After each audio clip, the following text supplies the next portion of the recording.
ತಾತ್ವಿಕ ಹೊಸ ಹಿನ್ನೆಲೆ ಪ್ಲಾನ್ ಇಟ್ಟುಕೊಂಡು ಮಾಡಿಲ್ಲ ಹೋರಾಟ ಅಂತೇಳಿ ಮಾಡಬೇಕು. ಮಾಡಿದ್ರು. ಮಾಜಿ ಸಚಿವ ಅವ್ರು ಎಚ್. ಏನು ಹೇಳಿದ್ರು ರೇವಣ್ಣ ಅದನ್ನ ಪಟ್ಟಣದ ನೋಡಿಲ್ಲ. ವಿನಾಯಕ ಯಾಕಂದ್ರೆ ದೇವಾಲಯದ ಬಾಗಿಲು ಬಳಿ ಬರೋ ರಸ್ತೆ ಅಗಲೀಕರಣ ಪೇಪರ್ ಕೇಳುವ ನ್ಯೂಸು ವಿಚಾರದಲ್ಲಿ ಬೆಂಗಳೂರಲ್ಲಿ ಶಾಸಕ ಅದು ಒಂದು ಕಡೆ ಬಾಲಕೃಷ್ಣ ಇರಲಿ. ನಮ್ಮ ಹೆಸರು ಆದರೆ ಪ್ರಸ್ತಾಪಿಸಿರುವುದು ಸರಿಯಲ್ಲ. ರಸ್ತೆ ಅಗಲೀಕರಣದಲ್ಲಿ ತಾಲೂಕು ಒಂದು ಪಂಚಾಯಿತಿ ವ್ಯವಸ್ಥೆ ಇದೆ. ಸಭೆಯಲ್ಲಿ ತೆಗೆದುಕೊಂಡ ಸೆಂಟ್ರ್ ಪಾಯಿಂಟಿಂದ ತೀರ್ಮಾನದಂತೆ ರಸ್ತೆ ಎರಡೂ ಕಡೆಗೆ ಅಗಲೀಕರಣ ಹೋಗಬೇಕಾಗಿರ್ತದೆ ಮಾಡಲಾಗುತ್ತಿದೆ ಎಂದು ಇರ್ತಕ್ಕಂಥ ಮಾಧ್ಯಮಗಳು ಕಾನೂನಿನ ಅವಕಾಶ ಅದು ಯಾವ ರೀತಿ ಆಗಿದೆ ಅನ್ನೋದ್ರ ಬಗ್ಗೆ ನನಗೆ ಮಾಹಿತಿ ಇಲ್ಲ. ದೇವಸ್ಥಾನ ಇರ್ಬೋದು, ಮಸೀದಿ ಇರ್ಬೋದು, ಚರ್ಚ್ ಇರ್ಬೋದು, ಅದ್ರ ಒಳಗಡೆ ಬಂದರೆ ಅದನ್ನು ಬದಲಾಯಿಸಿ ಪುನರ್ ನಿರ್ಮಾಣ ಮಾಡೋದಕ್ಕೆ ಅವಕಾಶಗಳಿದೆ. ಅದರಿಂದ ಅದು ಯಾವ ರೀತಿ ತಗೊಳ್ತಾರೋ ಅಲ್ಲ, ಒಬ್ಬರ ಮೇಲೆ ಇನ್ನೊಬ್ಬರ ಮೇಲೆ ಹೇಳೋದಕ್ಕಿಂತ ಜನಪ್ರತಿನಿಧಿಯಾದ ಬಾಲಕೃಷ್ಣ ಅವರು ಸಮಂಜಸವಾಗಿ ಅದು ಸರಿಯಾಗಿದ್ದರೆ ಸರಿಯಾಗಿದೆ ಇರಲಿ. ಅದಕ್ಕೆ ರೇವಣ್ಣ ಮಂಜುನಾಥ್ಗೆ ಹೋಲಿಸ್ತಕ್ಕಂಥದ್ದು ಅವ್ರಿಗೆ ಎಷ್ಟು ಸರಿ ಅನಿಸುತ್ತೆ ಅನ್ನೋದು ಗೊತ್ತಿಲ್ಲ. ನಾವು ಅದ್ರ ಬಗ್ಗೆ ಮಾಹಿತಿ ಕಲೆಕ್ಟ್ ಮಾಡಿ ಒಂದು ಸಲಹೆ ಕೊಟ್ಟಿದ್ವಿ. ಸೆಂಟ್ರಲ್ ಭಾಗದಿಂದ ಅರ್ಧ ಈ ಕಡೆಗೆ ಏನಾಗುತ್ತೋ ಆ ಕಡೆಗೆ ಏನಾಗುತ್ತೋ ಅದನ್ನು ಮಾಡಿ ಅಂತ ಈಗಲೂ ಹೇಳಿದ್ವಿ, ಬದ್ಧವಾಗಿದ್ದಾವೆ.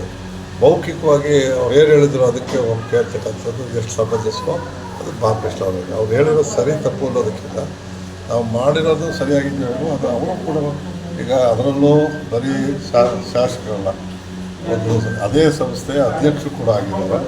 ಪರಾಮರ್ಶಿ ಅದನ್ನು ಕರ್ಕೊಂಡು ಜವಾಬ್ದಾರಿ ಅವ್ರಿಗೂ ಅದೇನು ಉಳಿಸ್ಬೇಕು ಅಂತ ದೇವಸ್ಥಾನ ಉಳಿಸೋದು ಬಿಡೋದು ಲಕ್ಷಲ್ಲಿ ಇದರಲ್ಲಿ ಏನು ಬರುತ್ತೆ ಅದ್ರ ಮೇಲೆ ಹೋಗುತ್ತೆ.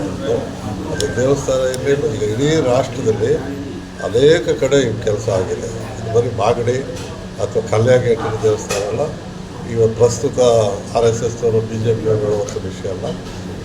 ಸುಪ್ರೀಂ ಕೋರ್ಟ್ ಆಗಿದೆ, ರಾಷ್ಟ್ರದ ಯಾವುದೇ ಭಾಗದಲ್ಲಿ ರಸ್ತೆ ನಿರ್ಮಾಣ ಆದಾಗ ಅಲ್ಲಿರ್ತಕ್ಕಂಥದ್ದು ಚರ್ಚ್ ಇರ್ಬೋದು, ಮಸೀದಿ ಇರ್ಬೋದು ಅಥವಾ ದೇವಸ್ಥಾನ ಇರ್ಬೋದು, ಅದನ್ನು ಬದಲಾಯಿಸಿ ಅದನ್ನು ಕಟ್ಸ್ಕೊಡಿಸಿ ಮಾಡಿಕೊಡಿಸುವಂಥದ್ದು ಇದ್ದೇ ಇದೆ. ಇವೆಲ್ಲ ಅಭಿವೃದ್ಧಿ ಕೆಲಸದಲ್ಲಿ ಬರ್ತಕ್ಕಂಥ ಕೆಲಸಗಳು. ಇದಕ್ಕೆ ರಾಜಕೀಯ ಬೆಳೆಸ್ಬಾರ್ದು, ದೇವತಾಗ ಇದನ್ನು ಧಾರ್ಮಿಕ ವಿಷಯವಾಗಿ ತಗೋಬಾರ್ದು.